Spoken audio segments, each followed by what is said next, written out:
चल चल चल चल चल। अस्सलाम वालेकुम। आप देख रहे हैं learning with Honey. Last time discuss किया था double covalent bond. Double covalent bond कैसे बनता है, इसको थोड़ा सा रिकॉल कर लेते हैं। दो बॉन्डिंग पेयर इसमें कंट्रीब्यूशन लेते हैं, मतलब टोटल 4 इलेक्ट्रॉन कंट्रीब्यूट करते हैं, दो बॉन्ड पेयर बनते हैं और इन बॉन्ड पेयर को रिप्रेजेंट करने के लिए हम डबल लाइन यूज़ करते हैं। और ये जहाँ डबल लाइन यूज़ हो जाएगी वहाँ से हमें इंडिकेट हो जाएगा कि यहाँ पे डबल बॉन्ड है, लेकिन किसका? कोवलेंट डबल बॉन्ड है। मतलब O2 के अंदर जो बॉन्डिंग पाई जाती है वो कौन सी होती है?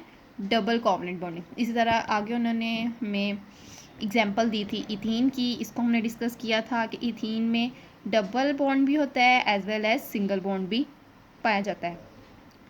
नेक्स्ट आज डिस्कस करेंगे हम ट्रिपल कोवलेंट बॉन्ड के कोवलेंट बॉन्ड जो ट्रिपल है वो कैसे बनता है। व्हेन ईच बॉन्डेड एटम्स, अब जितने भी बॉन्डेड एटम हैं, जितने भी एटम जो इन बॉन्ड बनाने में इंक्लूड हैं वो कंट्रीब्यूट करेंगे 3 electrons. 3 bond pairs involve in the bond formation. तो 3 इलेक्ट्रॉन्स कंट्रीब्यूट कर रहे हैं, इस हिसाब से 3 ही बॉन्ड पेयर बनेंगे और 3 ही हम लाइंस ड्रॉ करेंगे। ये रिप्रेजेंट कर देगा कि हमारा जो बॉन्ड है, कोवलेंट बॉन्ड है, वो कौन सा है? ट्रिपल है। इस किस्म की टाइप को हम ट्रिपल कोवलेंट बॉन्ड कहते हैं। और इसकी रिप्रेजेंट जो है वो 3 लाइन से, 3 lines indicate the 3 pairs of electron bond between Dooj atom. 3 lines से हम इसको रिप्रेजेंट करते हैं और ये जो 3 लाइंस हैं ये इस बात को इंडिकेट करती हैं कि यहाँ पे कितने बॉन्ड पेयर बने हैं? 3 बॉन्ड पेयर्स बने हैं। मतलब अगर इसके एक बॉन्ड पेयर में 2 इलेक्ट्रॉन, दूसरे बॉन्ड पेयर में 2 इलेक्ट्रॉन 4 इलेक्ट्रॉन और तीसरे बॉन्ड पेयर में भी 2 electron 6 electron. Triple covalent bond में 6 इलेक्ट्रॉन्स इन्वॉल्व होते हैं।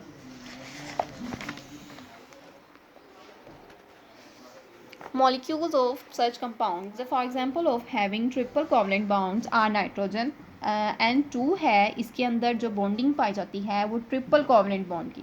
लास्ट टाइम हमने डबल कोवलेंट बॉन्ड में O2 की एग्जांपल देखी थी, ठीक है। और ये नेक्स्ट इसकी एग्जांपल है इथाइन C2H2। इसका अदर नेम है एसिटालीन। इसको एसिटालीन भी कहते हैं और इथाइन भी कहते हैं। नाइट्रोजन के जी आखिरी शेल में है 5 इलेक्ट्रॉन्स और इसको अपना ऑक्टेट कंप्लीट करने के लिए 3 इलेक्ट्रॉन्स चाहिए। इसी तरह दूसरे नाइट्रोजन के भी आखिरी शेल में 5 इलेक्ट्रॉन, इसको भी ऑक्टेट कंप्लीट करने के लिए 3 इलेक्ट्रॉन्स। ये 3 इलेक्ट्रॉन्स अपने इस नाइट्रोजन को और ये नाइट्रोजन अपने इस नाइट्रोजन को दे देगा और दोनों का ऑक्टेट कंप्लीट हो जाएगा। म्यूचुअल शेयरिंग कर लेंगे दोनों। अलाइन अप हो गए। ये रिप्रेजेंट करने के लिए जो डॉट और क्रॉस है, लिवी स्ट्रक्चर है, इसको सिर्फ रिप्रेजेंट करने के लिए हम यूज़ करते हैं। ये डॉट इस क्रॉस, ये मतलब ये इलेक्ट्रॉन्स हैं, ये आपस में एक बॉन्ड पेयर बन गया, ये आपस में दूसरा बॉन्ड पेयर बन गया, ये आपस में तीसरा, मतलब ये 3 बॉन्ड पेयर बन गए। एक बॉन्ड पेयर को हम सिंगल लाइन से रिप्रेजेंट करेंगे, दूसरी बॉन्ड पेयर को दूसरी लाइन से और तीसरी बॉन्ड पेयर को सिंगल लाइन से रिप्रेजेंट करेंगे। 3 बॉन्ड पेयर बने थे, इसीलिए यहाँ पे हमने 3 ट्रिपल्स लाइंस लगा दी हैं। तो ये ट्रिपल लाइन क्या इंडिकेट कर रही हैं कि यहाँ पे जो कोवलेंट बॉन्डिंग हुई है वो किस टाइप की हुई है? ट्रिपल, यानी ट्रिपल कोवलेंट बॉन्डिंग हुई है। इसको हम शॉर्टकट फॉर्म में N2 भी कहेंगे। N2 एक गैस है जिसमें कौन सी बॉन्डिंग पाई जाती है? ट्रिपल कोवलेंट बॉन्डिंग पाई जाती है।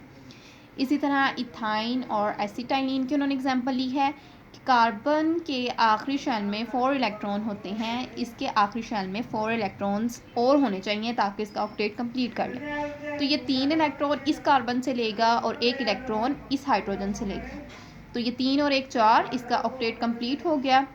ये कार्बन इस कार्बन से 3 इलेक्ट्रॉन्स लेता है, तो इसमें क्या बन जाती है? 3 बॉन्ड पेयर बनते हैं, मतलब 3 ट्रिपल बॉन्डिंग की एग्जांपल आ गई है।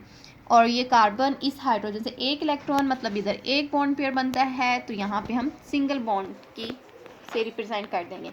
इसकी रिप्रेजेंटेशन है और इसकी जो शॉर्टकट फॉर्म है वो है C2H2, मतलब एक कार्बन दूसरा कार्बन, एक हाइड्रोजन दूसरा हाइड्रोजन, तो ये H2 है और ये C2 है। By mutual sharing of valence electrons, अच्छा ये जो इलेक्ट्रॉन्स हैं ये हमेशा आखिरी शेल वाले ही कंट्रीब्यूट करेंगे, आखिरी शेल वाले ही देंगे, आखिरी शेल वाले ही एक्सेप्ट करेंगे। Each of contributing to attain octet, ये ऐसा क्यों करते हैं ताकि अपना ऑक्टेट कंप्लीट कर लें या नियरेस्ट नोबल गैसेस के करीब करीब अपनी इलेक्ट्रॉनिक कॉन्फ़िगरेशन ले जाएं, ताकि ये क्या रहें, स्टेबल रहें। और जो स्टेबल चीज़ होती है वो ही लॉन्ग लास्टिंग होती हैं, अनस्टेबल कुछ भी नहीं रहता, वो एक ना एक दिन ख़त्म हो जाता है। Thank you so much for watching my YouTube channel and learning covalent bond. हाफिज़।